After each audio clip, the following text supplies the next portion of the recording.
मैं तो सबका एक एक करके देख रहा था। अब ये एनिमेशन के जरिए भी आप समझ सकते हैं, लेकिन मैं एक एक आदमी का, एक एक व्यक्ति का पढ़ा विरोध क्यों हो रहा है। सोनिया गांधी परिसीमन के नाम पे आर्टिकल लिख दिया उन्होंने, लंबा चौड़ा। परिसीमन पे ही तो बोला ना अमित शाह जी ने कि लिखवा लो मेरे से। प्रधानमंत्री मोदी ने गारंटी दी, राहुल गांधी गैरीमैंडरिंग किए इधर उधर से तोड़ देंगे।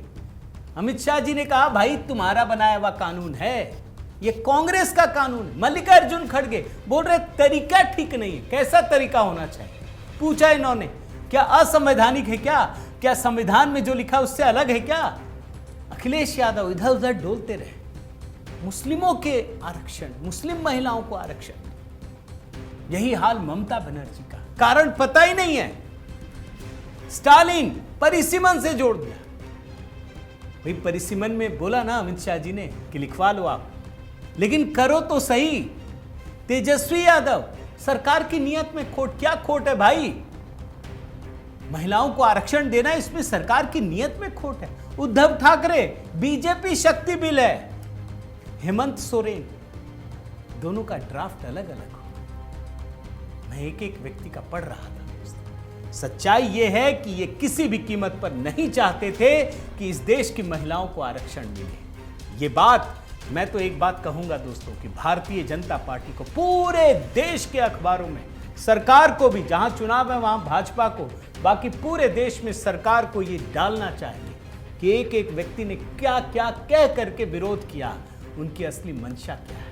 वो नहीं चाहते कि इस देश की महिलाओं को आरक्षण मिले।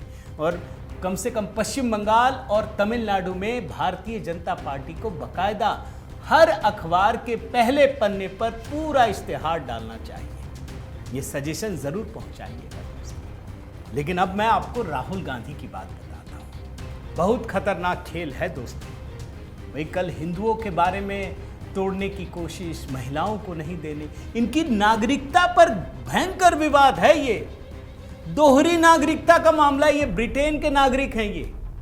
अब देखिए, कोई सामान्य आदमी या सरकार नहीं, इलाहाबाद हाई कोर्ट की लखनऊ बेंच ने राहुल गांधी के खिलाफ एफआईआर दर्ज करने के आदेश दिए। जस्टिस सुभाष विद्यार्थी, उन्होंने जांच के बाद, सुनवाई के दौरान आदेश दिया और कहा कि जांच के बाद आगे की कानूनी कार्रवाई होगी।